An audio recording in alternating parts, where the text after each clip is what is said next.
Hello everyone, अब हम start कर रहे हैं section 1.4 distance between two points in the 2D plane. Cartesian plane 2D plane में हम 2 पॉइंट्स के बीच की डिस्टेंस किस तरह से मेजर कर सकते हैं। Let's come to the graph sheet. हम यहाँ पर एक लाइन ड्रॉ कर लेते हैं। सबसे पहले लेट्स से ये एक लाइन है जिसके पॉइंट्स हैं A एंड B। अगर हम इसके कोऑर्डिनेट्स देखें तो देखो ये है x एक्सिस और ये है वर्टिकल में y एक्सिस। तो पॉइंट्स हम इसके फाइंड आउट कर सकते हैं। x एक्सिस पर इस पॉइंट की डिस्टेंस, तो हम यहाँ से इधर तक आते हैं, इट इज 2 पॉइंट्स। तो इसके कोऑर्डिनेट्स हो जाएंगे, x की वैल्यू होगी 2 और y की वैल्यू कितनी होगी, इसके लिए हम यहाँ से वर्टिकल बॉक्सेस काउंट करेंगे। तो 1 2 3 4, it is 2 and 4। Similarly b के कोऑर्डिनेट क्या होंगे, b के लिए हम x की वैल्यू काउंट करते हैं। तो b के लिए x की वैल्यू है 8 और y की वैल्यू दिस इज 13। अब अगर हमें लेंथ फाइंड आउट करनी हो ए बी लाइन की, तो हम किस तरह से फाइंड आउट कर सकते हैं। यहाँ पर हम पाइथागोरस थ्योरम से इसे यूज कर सकते हैं और फिर उसी से एक शॉर्टकट आपके लिए रेडी हो जाएगा जो आप फॉर्मूले की तरह से यूज कर सकते हो। किस तरह से हम यहाँ पर पाइथागोरस थ्योरम यूज करने वाले हैं। हम ए से राइट साइड की तरफ बी की तरफ इस तरह से एक हॉरिजॉन्टल लाइन ड्रॉ करते हैं और बी से इस तरफ हम नीचे ए की तरफ एक लाइन ड्रॉ करते हैं। अब देखो ये एक राइट एंगल ट्राइंगल बन गया है। अब राइट एंगल ट्राइंगल में ये हो गया है इसका हाइट, ये हो गया है इसका बेस। अब राइट एंगल ट्राइंगल में पाइथागोरस में हम हाइपोटेन्यूज की वैल्यू कैसे निकालते हैं, L equals H square plus B square. अब यहाँ पर h की वैल्यू कितनी है, तो हम ये बॉक्सेस काउंट कर लेंगे, 1 2 3 4 5 6 7 8 9, टोटल 9 बॉक्सेस हैं। इसे हम C मान लेते हैं। तो बी सी इसकी हाइट है 9 पॉइंट्स और अगर A से C तक की हम लेंथ काउंट करें, सो दिस इज 6 पॉइंट्स। अब अगर हमें L की वैल्यू फाइंड आउट करनी है तो H which is 9, so it will be 9 square and B which is 6, so it will be 6 square। अब हम इसको सॉल्व कर लेंगे, 81 plus 36 इनके स्क्वायर फाइंड आउट कर लेंगे, it will be around 10.8 units. तो इस तरह से हम पाइथागोरस थ्योरम यूज करके ये लेंथ फाइंड आउट करते हैं। अब यहाँ पर कार्टेशियन प्लेन में हम सेम फॉर्मूला यूज करने वाले हैं, लेकिन इसे आप डायरेक्टली किस तरह से यूज कर सकते हो ये देखने वाले हैं। अब length of A B Cartesian plane में हम इस तरह से फाइंड आउट करते हैं। ए के कोऑर्डिनेट दिए गए हैं 2 एंड 4, बी के कोऑर्डिनेट दिए गए हैं 8 and 13। Length will be square root of x2 minus x1 whole square plus y2 minus y1 whole square. What does this mean? This means अगर a के कोऑर्डिनेट्स x1 y1 हम मान लें और b के कोऑर्डिनेट्स हम x2 y2 मान लें, तो इन कोऑर्डिनेट्स का डिफरेंस वो हम यूज करने वाले हैं। अब जैसे b की वैल्यू है 8 x के लिए और a की वैल्यू है 2, this will be 8 minus 2 whole square, y की वैल्यू है 13 here and 4 here, it will be 13 minus 4 whole square, so you can find 6 square plus 9 square और इसको आप सॉल्व करोगे, it will be 36 plus 81, this value will be square root of 117 which will be 10.8 unit। तो आप देखोगे कि जब आपने पाइथागोरस थ्योरम यूज करके ये L की वैल्यू फाइंड आउट की, वो सेम हम यहाँ पर फंडामेंटल्स यूज कर रहे हैं कोऑर्डिनेट्स को यूज करके कोई 2 पॉइंट्स के बीच की लेंथ को, उनके बीच की डिस्टेंस को फाइंड आउट करने के लिए। ये कॉन्सेप्ट आप बार बार यूज करने वाले हो आगे की कुछ एक्सरसाइजेज में। Now in figure 1.6 look at the triangle ADM। ADM ये 3 पॉइंट्स हैं जिनके कुछ कोऑर्डिनेट्स आपको दे दिए गए हैं।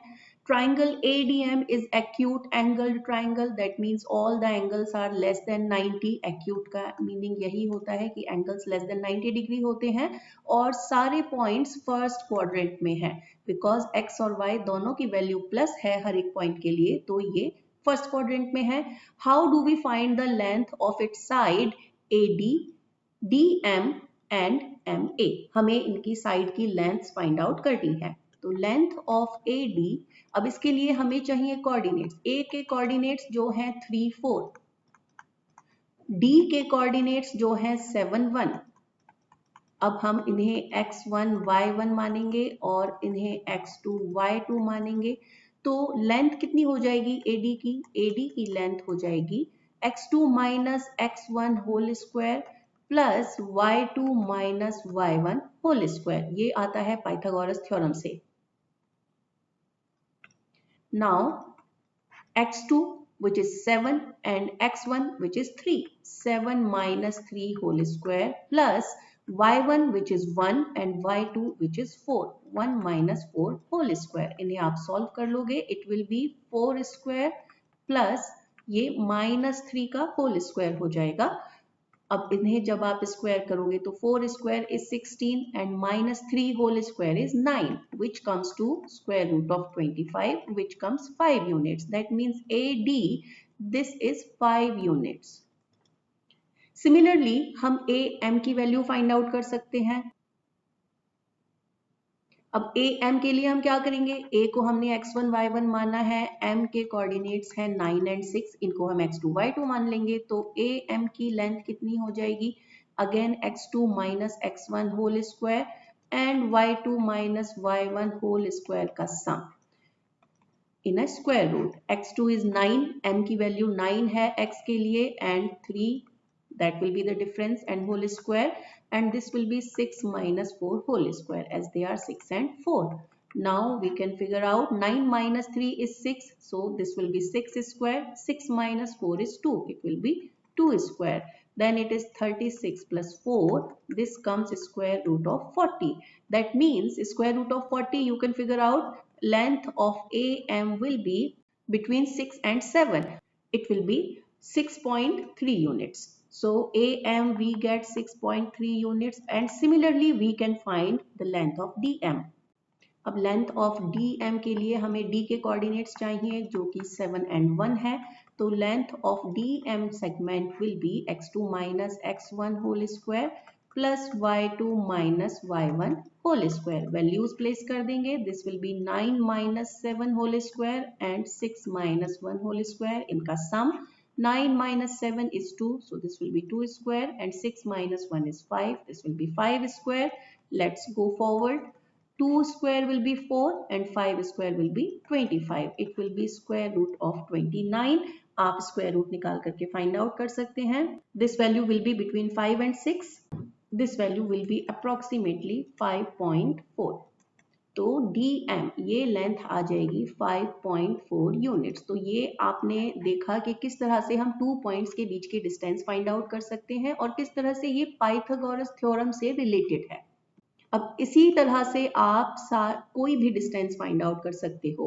नेक्स्ट है थिंक एंड रिफ्लेक्ट। अभी तक जो आपने सीखा अब हम उस पर रिफ्लेक्ट करने वाले हैं।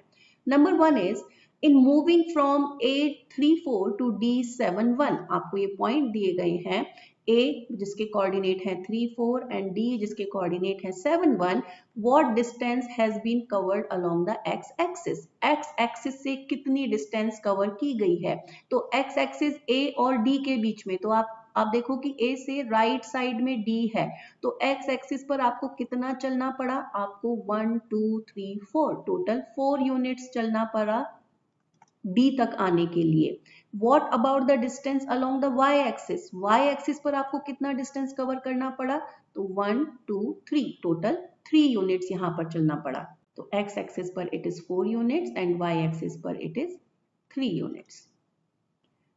Second is can this distance help you find the distance AD, क्या हम AD की डिस्टेंस फाइंड आउट कर सकते हैं इससे? बिल्कुल कर सकते हैं।